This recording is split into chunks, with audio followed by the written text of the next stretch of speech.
If you have been following my YouTube channel, then you probably have noticed I spend most of my time trying to understand who and what the Anunnaki are. That is understandable.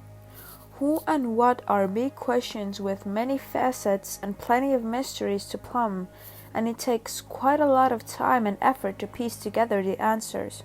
The 5 big questions with any story are always who, what, where, when, and why. I spend so much time trying to figure out who the Anunnaki are, and I don't spend a whole lot of time talking about why they were or are here, and why they may decide to return.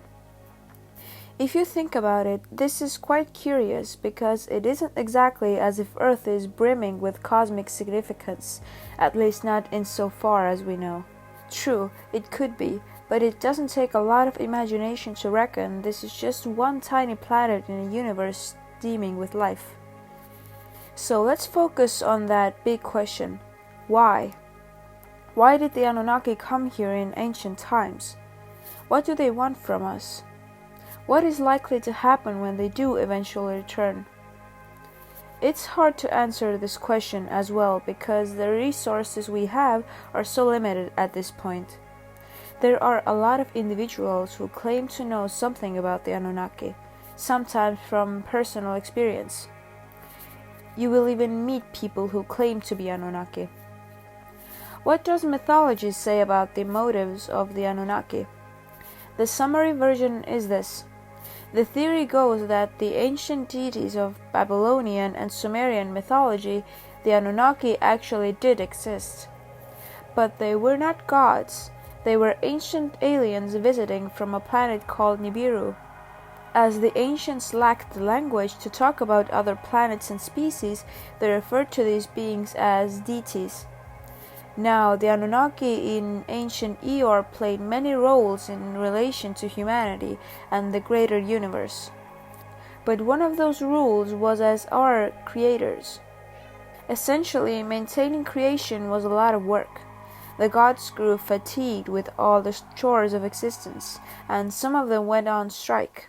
Obviously, this would have been a disaster, so a solution had to be found. One of the Anunnaki, Enlil, said he could end the strike, but in return, the gods must name him their supreme ruler. So he came up with the idea of creating a labor force of inferior beings. Apparently, Enlil either could not do this on his own or did not want to, so he had a chat with Antu, the mother of his half-brother Enky.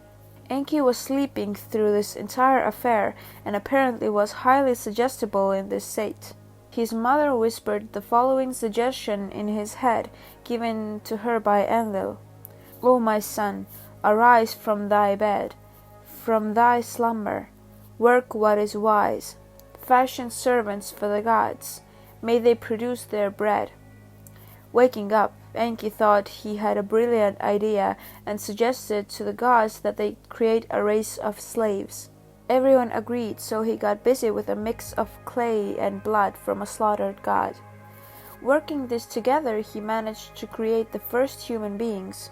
It is way too easy to essentialize all Anunnaki as evil, cold, heartless, sadistic creatures. But Anunnaki are individuals, just like us. Some of them have different motives and personalities. Enki was actually reasonably friendly and benevolent toward humanity, even going so far as to save the human race from Enlil's flight. So if the Anunnaki return, we can expect some complexity in their interactions with us. What do modern theorists believe?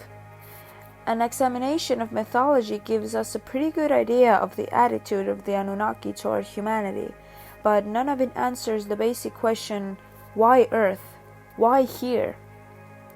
We know they needed labor, but what for? Those who believe the Anunnaki may have been alien visitors have various theories, but the most prominent one was proposed by writer Zecharia Sitchin, one of the most well-known ancient astronaut theorists. According to him, the Anunnaki came to Earth to mine gold, but not for the reasons that we typically do. They didn't need it to craft fine jewelry, they needed it to save their planet, Nibiru. In his 1976 book The 12th Planet, Sitchin wrote, Nibiru, planet X of our solar system, the problem was the opposite one, loss of internally generated heat due to a dwindling atmosphere brought about by natural causes and nuclear wars. Nibiru scientists, I wrote, concluded that the only way to save life on their planet was to create a shield of gold particles in their upper atmosphere. If you explore Sitchin's works, you will find a complex timeline of events surrounding the mining process before the Anunnaki end up abandoning the planet. Over the course of hundreds of thousands of years, a complex drama plays out with many different characters, who we know today as Sumerian and Egyptian deities. In reality, most of these players were likely Anunnaki mining management. This having been said, the Anunnaki did seem to be curiously inefficient. You would think an advanced race could quickly determine the location of gold and extract it with ease from the earth. But apparently it took hundreds of thousands of years, and they obviously left a fair amount behind. It should be mentioned as well that it seems some of the Anunnaki may have mated with human women during this time, producing hybrid offspring. So now we have identified at least 4 resources that the Anunnaki value and which we possess. Gold. The Anunnaki require this to protect Nibiru from destruction. This is a basic survival need. Labor. The Anunnaki don't enjoy labor and prefer to foist it off on an inferior race. Energy. There are many suggestions that the Anunnaki lean toward rather cruel dispositions.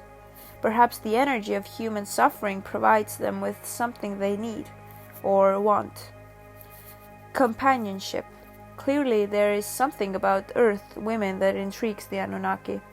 It could also be that there were aspects of dealing with humanity that at least some of them enjoyed overall.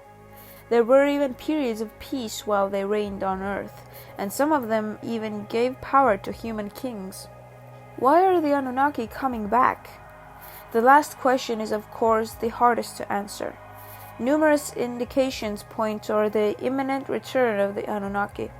They could be coming back for more gold, for human slaves or companions, or simply to amuse themselves at our expense.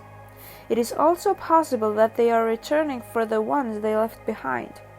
Many believe that Anunnaki still walk among us today as reptilian alien shapeshifters.